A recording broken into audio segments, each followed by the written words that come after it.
कृपा हा देवाच्या चांगुलपणाचा ओसंडून वाहणारा प्याला आहे, जो आपल्यावर विपुल प्रमाणात ओतला जातो, ज्याची आपण कधीही कल्पना करू शकत नाही किंवा त्यासाठी लायकही नसतो. काय आपण देवाच्या कृपेचा आशीर्वाद घेण्यासाठी सिद्ध आहात?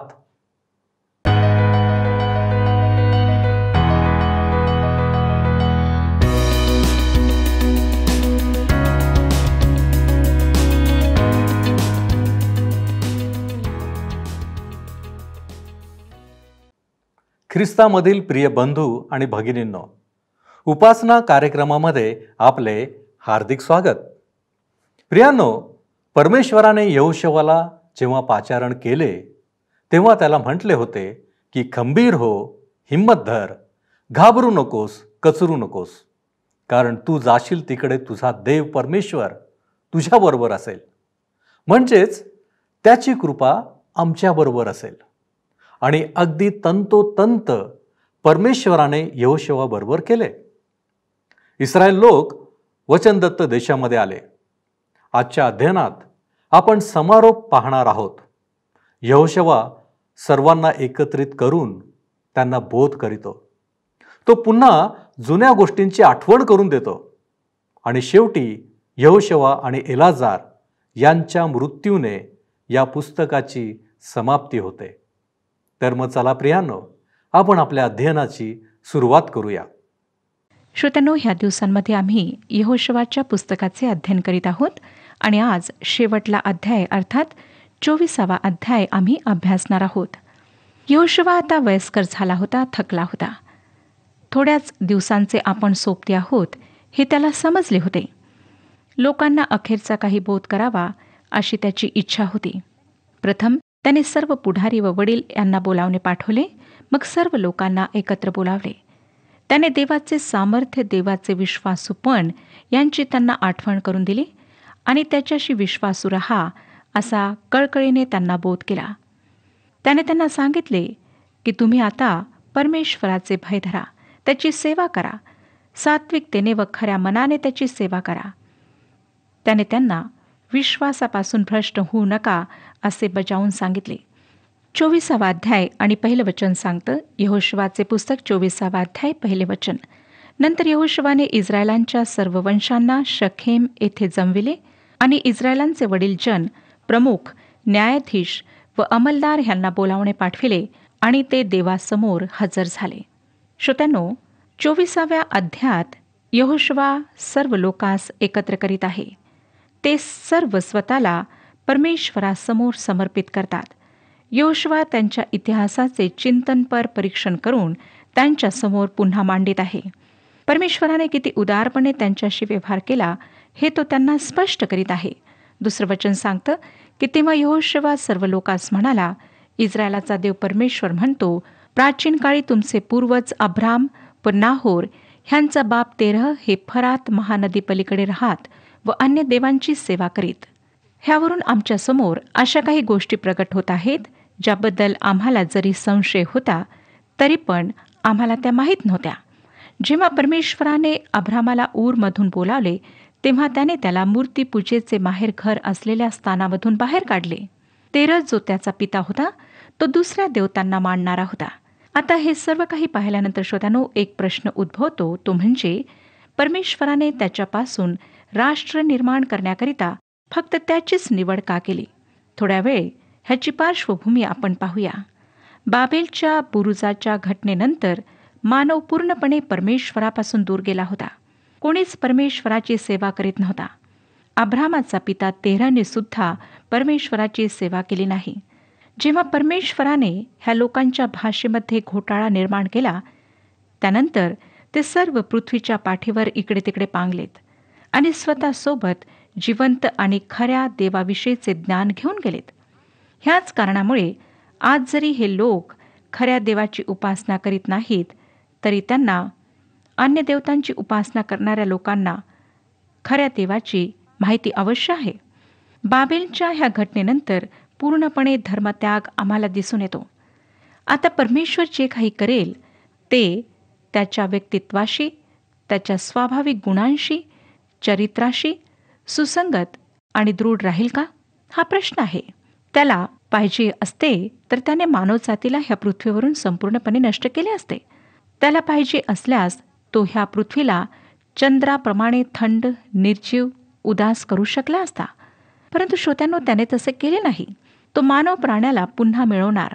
तो पुन्हा एका व्यक्तीपासून त्याची सुरुवात करणार. आणि तो मनुष्य अब्राम होता, ज्याच्या हृदयात जिवंत आणि खऱ्या देवाला जाणून घेण्याची अवश्य इच्छा होती. जेव्हा परमेश्वराने त्याला पाचारण केले, तेव्हा परमेश्वराने त्याला सांगितले की ऊर प्रांत आणि आपल्या कुटुंबाच्या सर्व लोकांना सोड. आता आम्हाला माहीत आहे श्रोत्यानो, की परमेश्वराने असे का सांगितले. तेरह मूर्तिपूजक होता.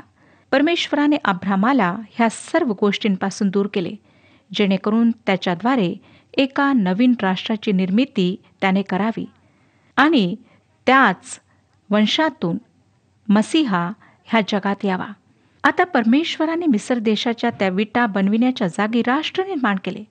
आपणाला आठवत असेल की इस्रायली लोक मिस्र देशात गुलामीत होते आणि त्या ठिकाणी ते विटा बनवित असत. आणि जेव्हा परमेश्वर आमच्या जीवनात कार्य करू इच्छितो श्रोत्यानो, आमच्याद्वारे कार्य करून घेऊ इच्छितो, तेव्हा तो त्याच्या पूर्तीसाठी आम्हाला अग्नीतून घेऊन जातो. तो खूप लाड केलेल्या आणि काळजी घेऊन दुबळ्या व भेकड झालेल्या अशा मंडळांना किंवा लोकांना आपल्या कार्यासाठी उपयोगात आणत नाही. 24वा अध्याय 3 ते 7 वचने सांगतात, तुमचा मूळ पुरुष अब्राम ह्याला त्या नदीच्या पलीकडून मी आणले, कनान देशभर फिरविले, त्याचा वंश बहुगुणित केला व त्याला इसाक दिला. मग मी इसाकाला याकोब व एसाव दिले आणि एसावाला सेर डोंगर वतन करून दिला. याकोब आपल्या मुलाबाळांसह मिस्र देशास गेला. नंतर मी मोशे व अहरोन ह्यांना पाठवून मिस्र देशात जी कृत्ये केली त्या कृत्यांनी त्या देशाला पिडले. नंतर मी तुम्हाला बाहेर आणले. मी तुमच्या पूर्वजांना मिस्र देशातून काढून आणले. मग तुम्ही समुद्रापर्यंत येऊन पोहोचला आणि मिस्री लोकांनी रथ व स्वार ह्यासह तांबड्या समुद्रापर्यंत तुमच्या पूर्वजांचा पाठलाग केला. त्यांनी परमेश्वराचा धावा केला. तेव्हा त्याने तुमच्या व मिस्रांच्या मध्ये अंधार पाडला आणि त्यांच्यावर समुद्र आणून त्यांना गडप केले. मिस्र देशात मी जे काही केले ते तुम्ही आपल्या डोळ्यांनी पाहिले. नंतर तुम्ही पुष्कळ दिवस रानात राहिला. परमेश्वर निरंतर त्यांची काळजी घेत होता हे ह्या वचनांवरून आम्हाला स्पष्टपणे दिसते. अमोरी लोकांपासून त्याने त्यांना वाचवले. ह्या लोकांनी इस्रायलांशी युद्ध केले होते. बालामापासून ज्याने त्यांना शाप दिला होता त्याच्यापासून परमेश्वराने त्यांना वाचवले.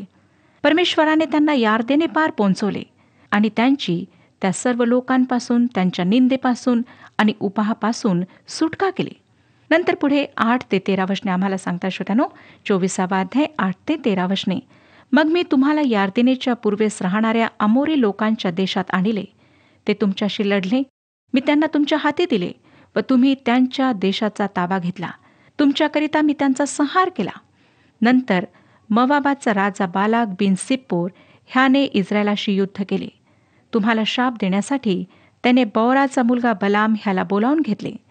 पण मी बलामाचे ऐकावयाला तयार नव्हतो, म्हणून त्याने तुम्हाला उलट आशीर्वाद दिला. अशा प्रकारे मी तुम्हाला त्याच्या हातातून सोडविले. तुम्ही यार्देन नदी उतरून यरीहोस आला, तेव्हा यरीहोच्या नागरिकांनी आणि अमोरी, परिज्जी, कनानी, हित्ती, गिर्गाशी, हिव्वी व यबुसी ह्यांनी तुमच्याशी लढाई केली आणि मी त्यांना तुमच्या हाती दिले. मी तुमच्या आघाडीस गांधील माशा पाठविल्या व त्यांनी अमोऱ्यांचे 2 राजे तुमच्यापुढून हाकून दिले. मग जी जमीन तुम्ही कसले नाही ती मी तुम्हाला दिली. जी नगरे तुम्ही बांधली नाहीत त्यात तुम्ही राहत आहात आणि जे द्राक्षांचे मळे व जैतुनाचे बाग तुम्ही लाविले नाहीत त्यांचे उत्पन्न तुम्ही खात आहात. श्रोत्यांनो, आता इस्रायली लोक ह्या वतनाच्या भूमीवर स्थायिक झाले आहेत, परंतु ह्या ठिकाणी तिथल्या संस्कृतीपासून ते सुटका प्राप्त करू शकले नाहीत. त्यामुळे ते मूर्तिपूजक लोकांनी घेरलेले होते. आता खऱ्या संकटात ते होते. हे ओळखून यहोशुवा त्यांना खऱ्या व जिवंत देवाला पुन्हा एकवार समर्पित होण्यासाठी पाचारण करीत आहे. पूर्णपणे त्याच्याकडे वळण्यास तो त्यांना उत्साहित करीत आहे. तो त्यांना काय म्हणतो पहा 14 आणि 15 वचनांमध्ये. तर आता परमेश्वराचे भय धरा, त्याची सेवा सात्विकतेने व खऱ्या मनाने करा आणि महानदी पलीकडे व मिस्र देशात ज्या देवांची तुमच्या पूर्वजांनी सेवा केली ते टाकून देऊन परमेश्वराची सेवा करा. परमेश्वराची सेवा करणे हे तुम्हाला गैर दिसत असले तर तुम्ही कोणाची सेवा करणार हे आजच ठरवा. महानदीपलीकडे तुमच्या पूर्वजांनी ज्या देवांची सेवा केली त्यांची, किंवा तुम्ही राहत आहात त्या देशातल्या अमोऱ्यांच्या देवांची? मी आणि माझे घराणे तर परमेश्वराची सेवा करणार.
जितकी अधिक माहिती यहोशुवाबद्दल मिळते तितका अधिक श्रोत्यांनो तुम्हाला प्रिय वाटतो आहे. इतके वर्षे तो मोशेच्या शाळेत उभा असल्यामुळे आम्हाला वाटतं की तो मोशेची एक लहान प्रतिकृती आहे. परंतु यहोशुवा एक फार उच्च नैतिक पातळी असलेला मनुष्य होता. त्याची निवड करण्यामध्ये परमेश्वराने कुठलीच चूक केली नव्हती.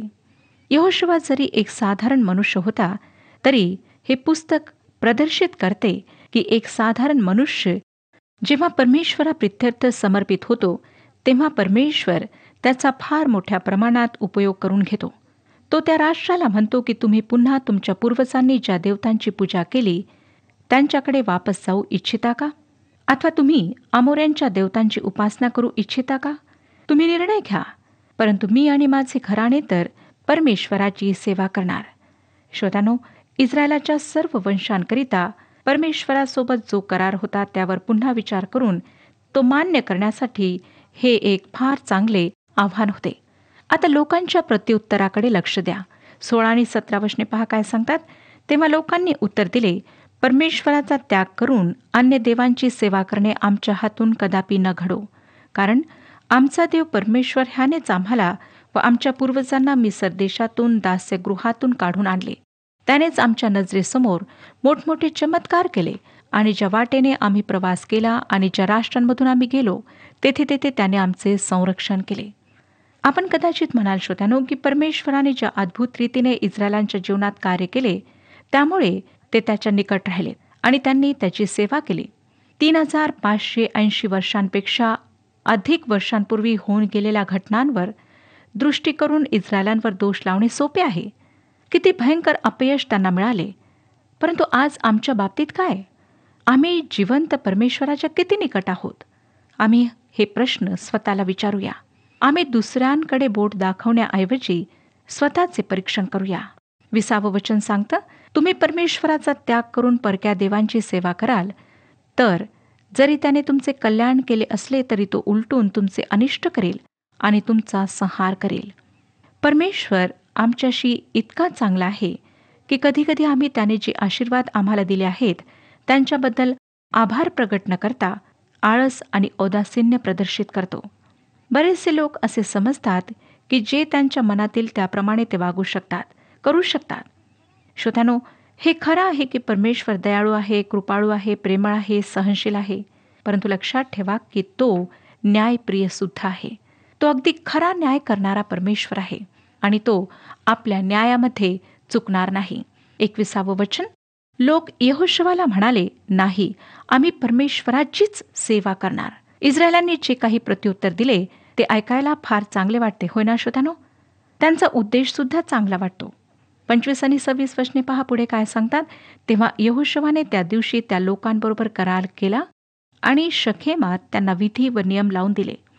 ह्या गोष्टी यहोशुवाने देवाच्या नियमशास्त्राच्या ग्रंथात लिहून ठेविल्या आणि एक मोठी शिला घेऊन परमेश्वराच्या पवित्र स्थानाजवळील एका एला झाडाखाली ती उभी केली. दुसऱ्या शब्दात जे काही यहोशुवाने लिहिले ते सर्व त्या गुंडाळ्यांवर लिहिण्यात आले ज्यावर मोशेची 5 पुस्तके लिहिण्यात आली होती. आणि ह्यानंतर आम्ही यहोशुवाचा मृत्यू पाहतो. 29 आणि 30 वचने, ह्या गोष्टी घडल्यानंतर परमेश्वराचा सेवक नूनाचा मुलगा यहोशुवा आपल्या वयाच्या 110व्या वर्षी मरण पावला. एफ्राईमच्या डोंगराळ प्रदेशात गाश डोंगराच्या उत्तरेस तिम्नाथ सेरह येथे त्याच्या वतनाच्या सीमेवर त्यांनी त्याला मूठ माती दिली. यहोशुवाला त्या ठिकाणी पुरण्यात आले जे ठिकाण त्याने त्याच्या वंशाच्या लोकांकरिता निवडले होते. 31 आणि 32 वचने, यहोशुवाच्या हयातीत आणि त्याच्या मरणानंतर जिवंत राहिलेल्या ज्या वडील लोकांना परमेश्वराने इस्रायलासाठी काय कार्य केली हे माहीत होते त्यांच्या हयातीत इस्रायल लोकांनी परमेश्वराची सेवा केली. योसेफाच्या अस्थी इस्रायल लोकांनी मिस्र देशातून आणल्या होत्या. त्या शखेम येथे पुरल्या.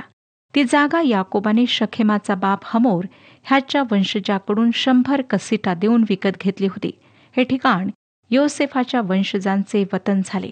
यहोशुवाच्या मृत्यूसमयी त्याला लोकांमध्ये उच्च स्थान प्राप्त झाले होते, कारण यहोशुवाच्या संपूर्ण कालावधीत इस्रायली लोक परमेश्वराच्या मागे चाललेत. हा त्याच्या परमेश्वराप्रित्यर्थ विश्वासयोग्य राहण्याचा, भक्तिपूर्ण राहण्याचा परिणाम होता. या थोर नेत्याच्या कार्याची ही सर्वात उत्तम साक्ष आहे. योसेफ मनश्शे आणि एफ्राईमचा पिता होता. जेव्हा ह्या 2 पुत्रांनी मिस्र सोडले तेव्हा त्यांनी आपल्या पित्याच्या अस्थीसुद्धा सोबत घेतल्या होत्या. निर्जन स्थानात त्या अरण्यात 40 वर्षे भटकत असताना ते त्या अस्थीसुद्धा घेऊन भटकत होते. त्यांनी योसेफाला वचन दिले होते की ते त्याच्या अस्थी वचनदत्त देशात पुरतील. का? कारण त्याला अपेक्षा होती की त्या भूमीवर तो मृत्यूतून जिवंत होईल. नंतर 33 वचन जे शेवटलं वचन आहे ते वाचूया. नंतर हारुनाचा मुलगा एलाजार हा मृत्यू पावला. त्याला त्यांनी एफ्राईमाच्या डोंगराळ प्रदेशात त्याचा मुलगा फिनहास ह्याला दिलेल्या गेबा गावी मूठ माती दिले. अहरोन सगळ्यात आधी मरणारा याजक होता. एलाजार दुसरा. यहोशुवाचे पुस्तक मृत्यूने घेरलेले आहे. ह्या पुस्तकाची सुरुवात मोशेच्या मृत्यूने झाली आणि आता शेवट यहोशुवा आणि एलाजार ह्यांच्या मृत्यूने होत आहे.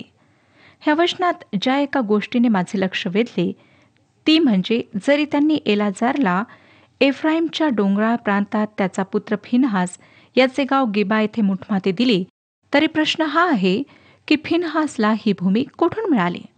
कारण श्रोत्यांनो, आम्हाला माहीत आहे की जे याजक होते त्यांना कुठलीच भूमी वतनाच्या भागात मिळाली नव्हती. तरीसुद्धा ह्या माणसाने स्वतःची संपत्ती म्हणून भूमीचा हा लहान तुकडा प्राप्त केला होता. आणि ह्यावरून आम्हाला दिसतं की ह्याच ठिकाणी जिवंत आणि खऱ्या देवापासून दूर जाणे प्रारंभ झाले, जे शास्त्रेच्या पुस्तकात आम्हाला आता स्पष्टपणे दिसणार आहे. श्रोत्यांनो, आम्हाला आज परमेश्वर हेच सांगत आहे की आम्ही यहोशुवाप्रमाणे परमेश्वराशी सत्यनिष्ठ राहावे. आम्ही यहोशुवाप्रमाणे हा निश्चय करावा की मी आणि माझे घराणे तर परमेश्वराचीच सेवा करणार. हे म्हणणे सोपे आहे, परंतु ह्याप्रमाणे करणे कठीण आहे. पुष्कळदा श्रोत्यांनो, आम्ही देवाला बरीच वचने देतो, देवासोबत बरेच करार करतो, परंतु फारच कमी आम्ही त्या वचनांचे पालन करतो किंवा त्या कराराला स्मरण ठेवतो. आज आम्हाला पाहायचं आहे की काय आम्ही परमेश्वराशी सत्यनिष्ठ आहोत. तरुणांनी पुढे येऊन ख्रिस्ताचा उघड स्वीकार करणे, मंडळीत सहभागी होणे हे खरोखर हितावह आहे. आपण काहीतरी निश्चितपणे ठरवले म्हणजे आपणाला तसे आचरण ठेवावेच लागते.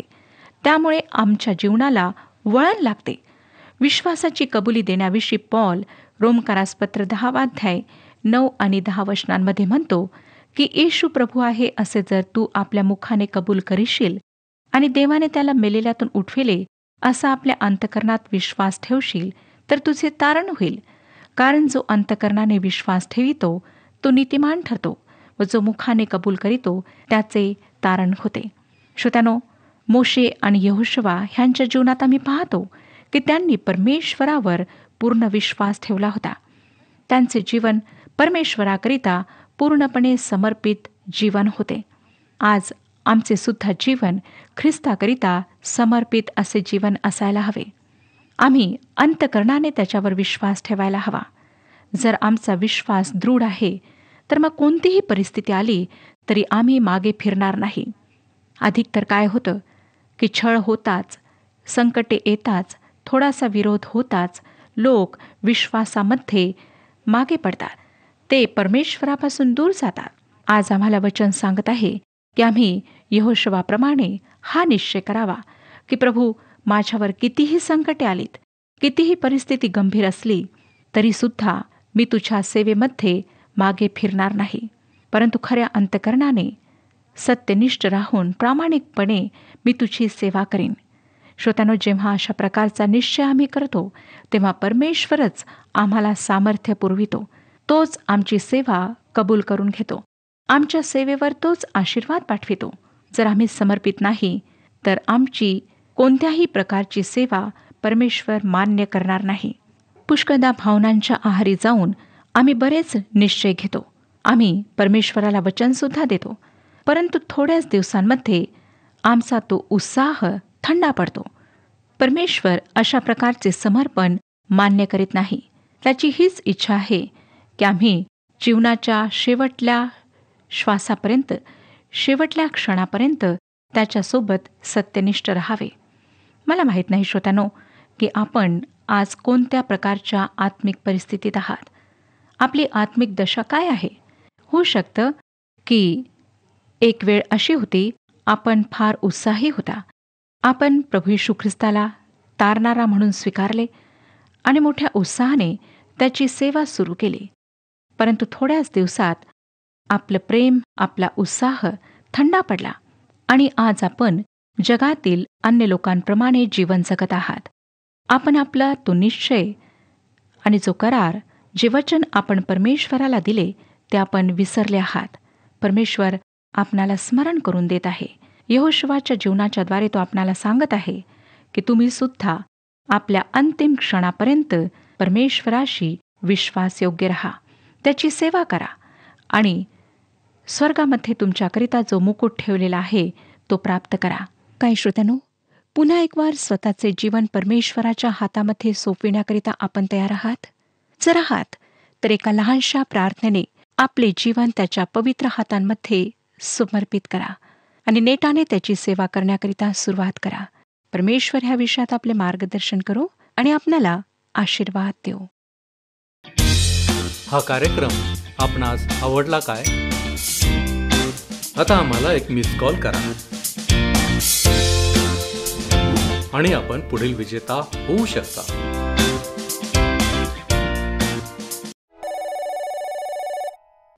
प्रियानो, आज आपण यहोशुवाच्या पुस्तकाचे अध्ययन समाप्त केले आहे. जुन्या करारातील आणखी एका पुस्तकाचा अभ्यास आपण पूर्ण केला आहे. उद्यापासून आपण जुन्या करारातील आणखी एका पुस्तकाचा अभ्यास सुरू करणार आहोत. ते पुस्तक म्हणजे शास्त्रे. देव करो आणि परमेश्वर आपणास या पुस्तकाच्या द्वारे पुष्कळ काही शिकवो. प्रियानो, यहोशुवाचे पुस्तक आम्हाला देव आणि मनुष्य यातील संबंधाचे उत्तम चित्र समोर ठेवतो.